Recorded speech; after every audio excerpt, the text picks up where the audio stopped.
Hey guys, welcome to another podcast with Emergency Medical Minute. I'm Rachel and I'll be hosting today. Our topic today is one of the sexiest topics in emergency medicine, and that is of urinary tract infection. This is the Emergency Medical Minute. Real, raw, relevant emergency medical education.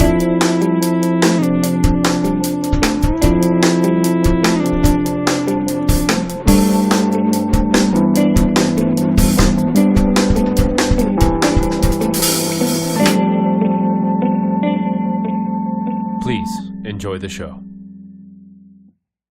We are lucky to have Heidi Wald here with us today. Heidi, can you tell me a little bit about your practice and your involvement in UTIs?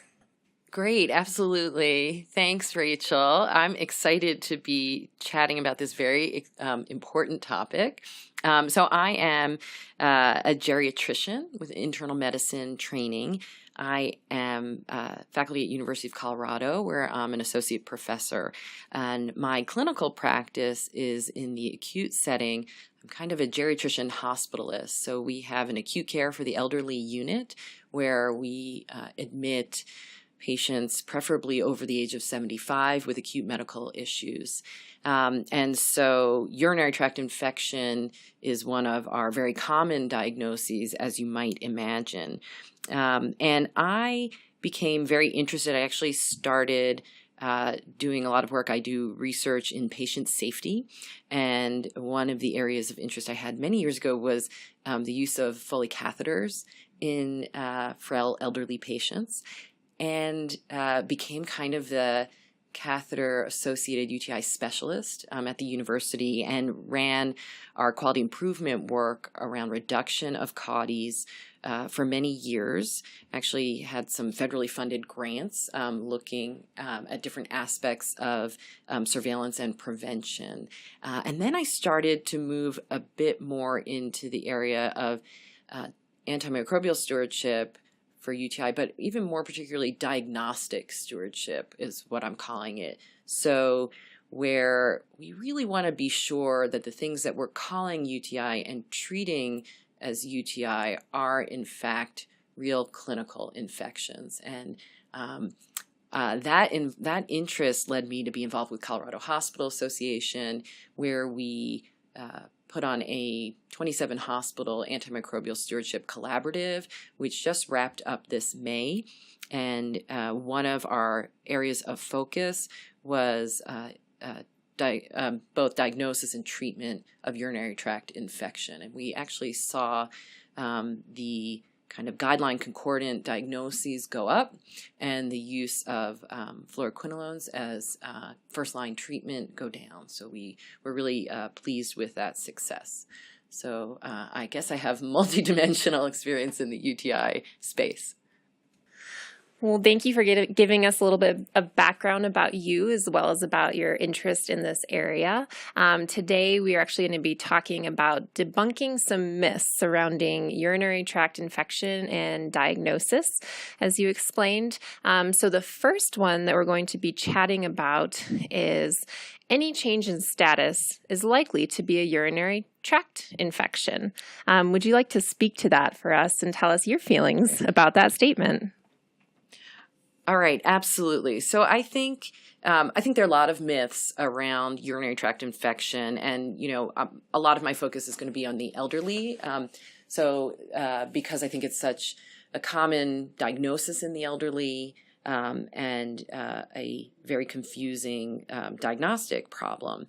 So, and one of the old saws is that any change in a frail older patient's condition, particularly one with dementia, could be a UTI, and we need to go looking for it and we need to treat it.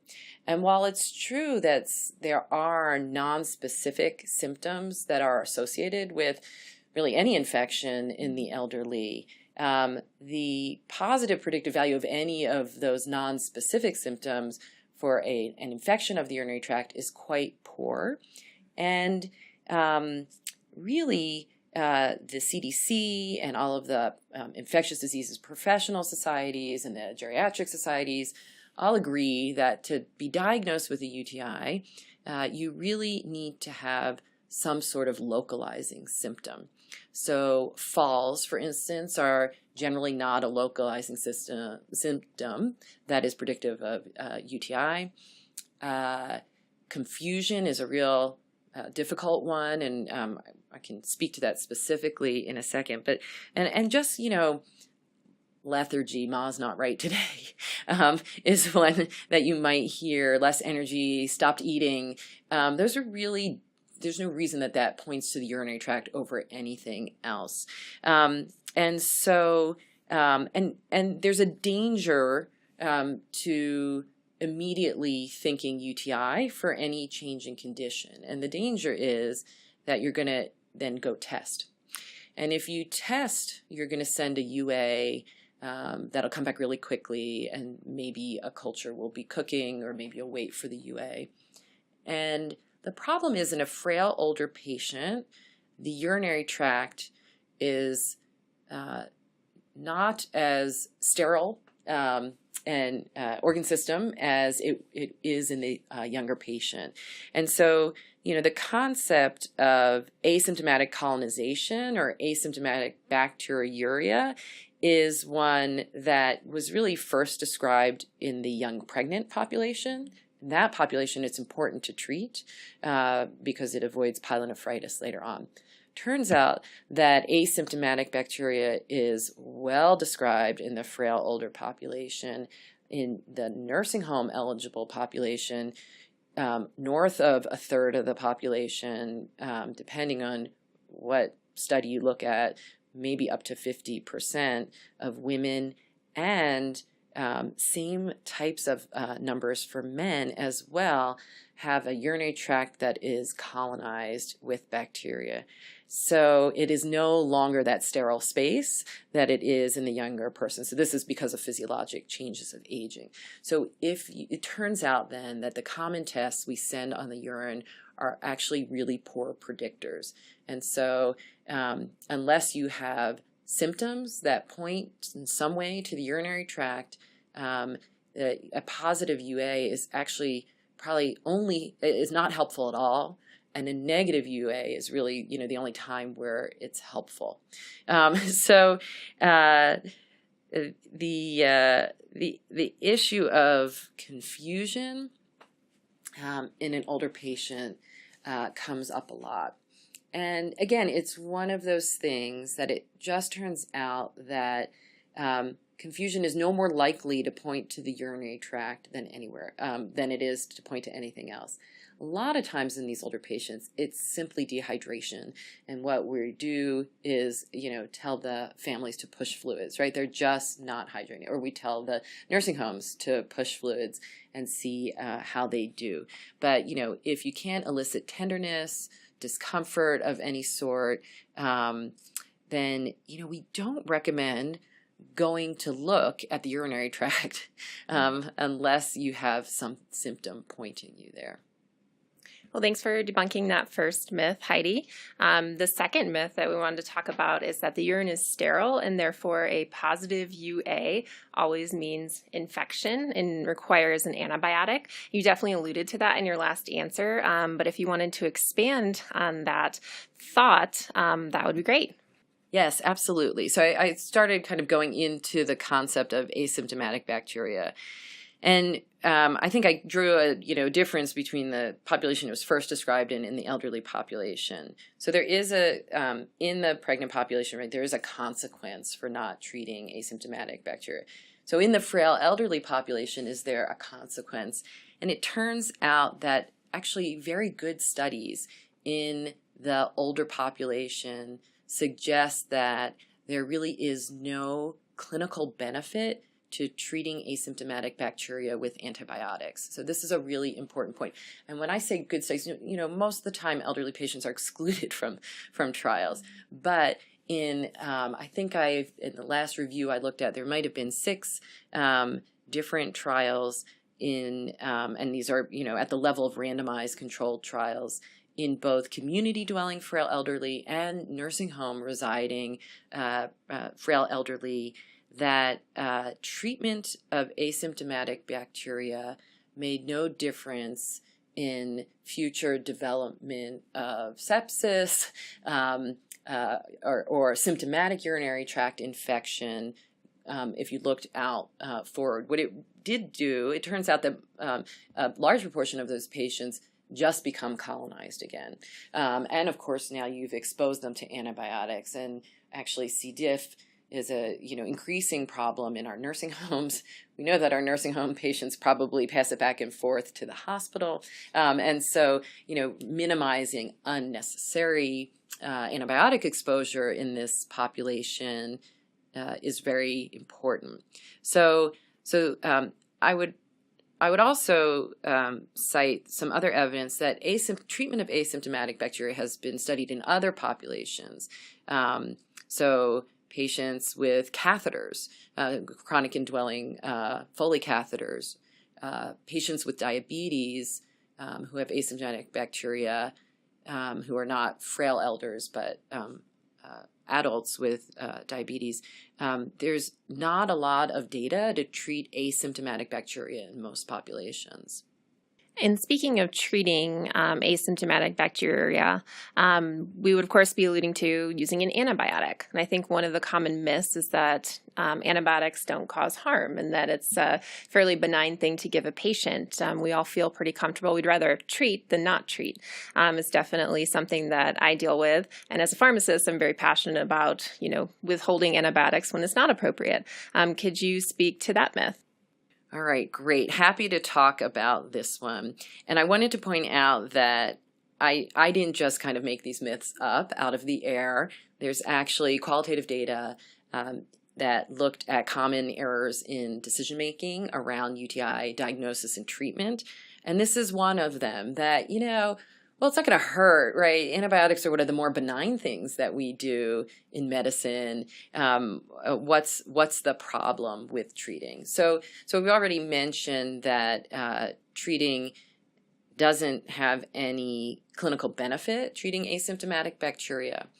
And I've also talked about, some of the potential side effects of antibiotics, right? So in our elderly patients, obviously we have to worry about the usual side effects, rashes, etc. There's actually a well-described correlation between certain antibiotics and development of delirium. And I think the quinolones are on that list. There are also, of course, the horrible impact of C. diff in this older population, which I mentioned previously, and also just the public health issues related to spreading C. diff around. Colorado has an increasing C. diff rate. It's probably maybe our number one issue from the point of view of the hospital-acquired infections right now, and concerning microbes that we have in the community. And then finally, just in general, antimicrobial resistance, right? So this is one of these, public health issues that when you're treating the individual patient is really hard to keep in mind. But there are statistics, if you go in and culture frail elderly patients in nursing homes, something like 50% of them are actually colonized with a multi-drug resistant organism. And these folks, right, they get 90% of nursing home residents see an antibiotic prescription each year, and many of them are getting multiple antibiotic prescriptions, and some of that prescribing happens as they're traveling back and forth to emergency departments. And so, minimizing the burden of antibiotics in the frail older population is an important public health issue. Plus, just for their own treatment, then, when they are colonized with these multi-drug resistant bugs in their Foley catheter or whatever, then they end up getting big guns antibiotics that they're exposed to subsequently. So it ends up being a bit of a vicious cycle. I couldn't agree more with those statements about overprescribing. The fourth myth that we wanted to talk about is that we always feel like we need to provide a diagnosis to a patient, as if we don't give them a clear answer, they walk away feeling like, why did I come to the ER, or why did I come see the physician? Can you speak a little bit to diagnosis? Yes, absolutely. So, and I think there are a couple of aspects to this, so I hope I can remember all of them. But I think this is a really hard thing for emergency medicine providers, and I work very closely with the ED docs in my institution.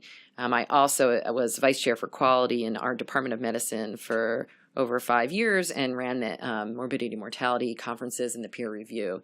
And also as just an attending physician on the inpatient side, I'm the recipient of a lot of patients that come through the ED. And I know that it's not just the families and the patients that want a diagnosis, although they are up there, but I know that the docs in the inpatient side are like, why are you admitting this patient? What's the diagnosis? They expect you to have it all wrapped up. So I know there's a lot of pressure.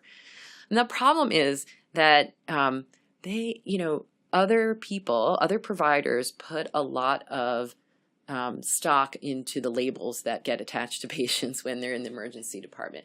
And that's called, diagnostic momentum, essentially, in terms of cognitive errors. So once a person gets labeled with a UTI, everyone goes, okay, now they're on the pathway for the UTI, and we're going to use our drug of choice for UTI in this setting, and we're kind of done thinking.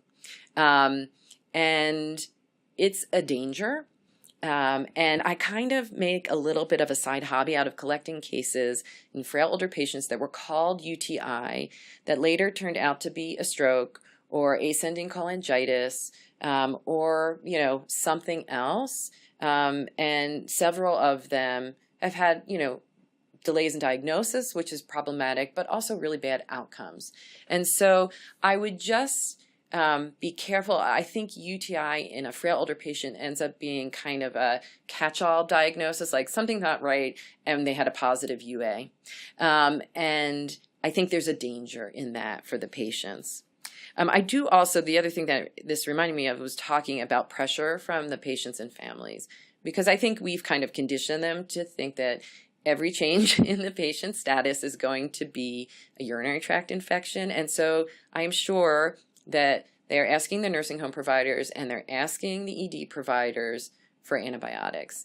And I think educating patients and families takes a lot of time. And it's not always easy to do.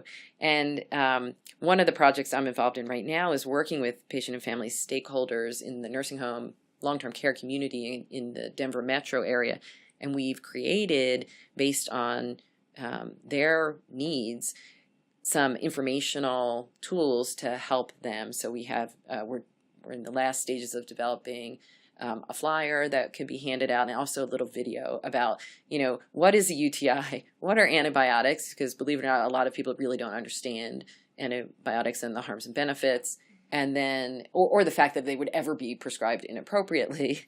And then what we're going to do instead of just throwing an antibiotic at someone.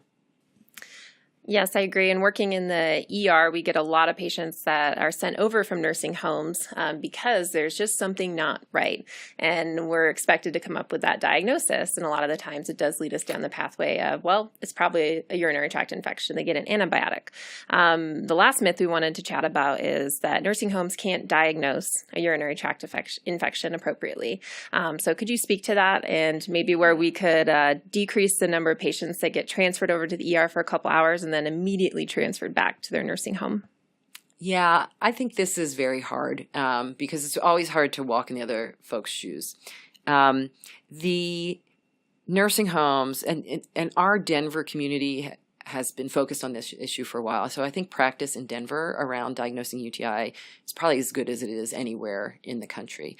Nonetheless, and so, we have to know what they can and cannot do in a nursing home, right? The docs are not there most of the time, and nor are the NPs or PAs, right? It's really a lot of CNAs and one nurse and no in-house testing, and really no in-house pharmacy, only what is on the patient's MAR. So they're just really limited in diagnostic capacity. So they are, I'd say, looking, and I do chart review and collect data in nursing homes. So I know that the vast majority of things that are considered UTIs are treated and taken care of entirely in the nursing home, unless a family's demanding that the patient gets sent to the emergency room, which is a special circumstance. If if they think it's a UTI, a simple UTI, they're probably not sending it in. So they're sending in for other, agitation they can't control there. Obviously, anything that looks like sepsis, they're sending in. They just don't have the ability to handle that in-house. But my impression is that they can diagnose UTI. They probably overdiagnose UTIs just the way everybody else does. But that when they're sending the patient to the emergency department, they're probably really not sure what's going on. That's really tricky because, a lot of assessing a nursing home patient is knowing what their baseline is. And so here you are kind of stuck with a patient and, well, they've got a positive UA. Can we pin it on the urine? And I think it's a hard situation. So I think, understanding the nursing home community that's referring to you, having relationships with those docs, making sure that clear communication is what was happening and why. I know that, they do send over documentation, but somehow it doesn't always have the information that we need. So I think it's a really hard problem. But my guess is that if they're sending someone over, they probably don't think it's a UTI. Because that they can diagnose, and they often will, treat empirically while they're waiting for the urine to come back. Or if the patient's not sick, they'll watch them for a couple of days, hydrate them, wait for the urine to come back, and then make a decision about treatment. And Heidi, you mentioned, of course, they'll send patients over if they think that it could be leading to sepsis or something like that. And one of our biggest challenges in the ER is that, of course, we want to treat sepsis as quickly as possible with antibiotics. It's one of the few interventions that has improved mortality is early appropriate antibiotic therapy. But on the flip side, what does that do for our antimicrobial stewardship and maybe over-treating something that is not actually a urinary tract infection? Yeah, so I don't think I have an easy answer to this. I think it's a real conundrum for the antimicrobial stewardship community and the initiatives to improve stewardship. Certainly, if a patient has, vital sign abnormalities consistent with sepsis, or other findings consistent with sepsis, then go ahead and treat, right? I think that, and you're going to, I think it's the patient who's really just kind of different today. There's really nothing else suggesting sepsis. They fell. They have cloudy urine in their Foley, right? We know that a Foley catheter is going to be colonized within days, and that, they've got a foreign body, and so they're going to have pyuria and bacteria, so, there's a lot of low-hanging fruit, I think, before we get to this patient is looking quasi-septic, but I don't want to treat that UTI. I mean, that's not a situation we want you to be in. And then, of course, it is incumbent on the inpatient teams to recognize, okay, we treated and it was appropriate decision at the moment, but then we actually grew out nothing. We didn't find a source. The patient got better with hydration, and let's stop antibiotics. Now, we do not need to complete a course just because we started it. So a couple of complicated things in there. I worry that, with the newer guidance coming out and different, like the QSOFA, et cetera, that people are going to get very hung up on confusion. When I talk about confusion in the frail elderly being associated with infection, and again, this kind of goes back to something I talked about in the first myth, when I talk about confusion, I'm talking about delirium. And I'm not just talking about, different, lethargic, not eating, whatever it is. I'm really talking about an acute change in mental status that's waxing and waning, right? That you could use a CAM tool or another tool to diagnose, because even in the UTI world, again, even if you're most of the time when in the frail elderly patient, when they call something confusion and they want to associate it with urinary findings, they're really they're not being very rigorous about really diagnosing delirium. And so I think that could be, a pointer that can help you is, not saying is this patient off or different, but like, are they really delirious? And if I think they're delirious, then, in a catheterized patient, I don't have a lot else to go on because they don't always have urinary symptoms. In a non-catheterized patient, even the CDC, doesn't accept delirium alone as a criteria for a UTI. So it's complicated, but I ask you to, with in the constraints that you have of time and need to treat sepsis, to be thoughtful about do we really think that the UTI that UTI is causing falls in this guy? That really doesn't make a lot of sense. What about their bradycardia? What about the new medication that they're on? What about the anticholinergics? What about the fact that they don't have a walker that fits them? Right? There's a big differential diagnosis for anything in an elderly patient, and it's just so easy to send the UA and reach for the antibiotic. So Heidi, are there any topics or points that we didn't chat about that you would like to make sure that our listeners hear today about urinary tract infection and diagnosis?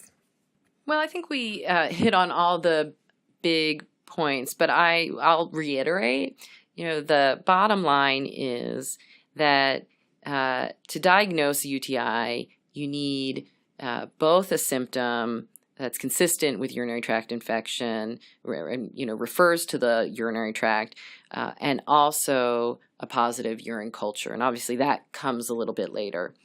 So the symptoms that are that you're really looking for, right, are the CVA pain or tenderness, CVA being costovertebral angle, the suprapubic pain or tenderness, new gross hematuria, new or marked increase in incontinence, urgency, or frequency. So, real changes.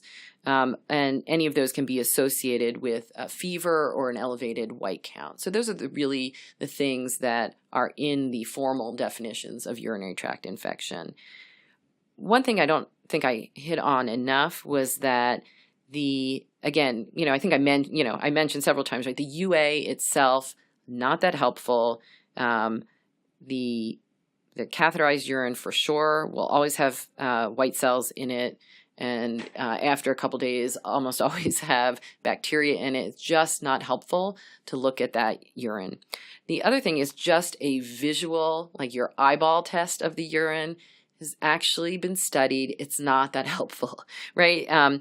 The change in the color, unless it's hematuria, consistent with cystitis, right? The change in color, so darker urine, cloudy urine, urinary sediment, those things, not helpful, right? It depends on if you're hydrated, what you ate that day, what meds you're taking, etc.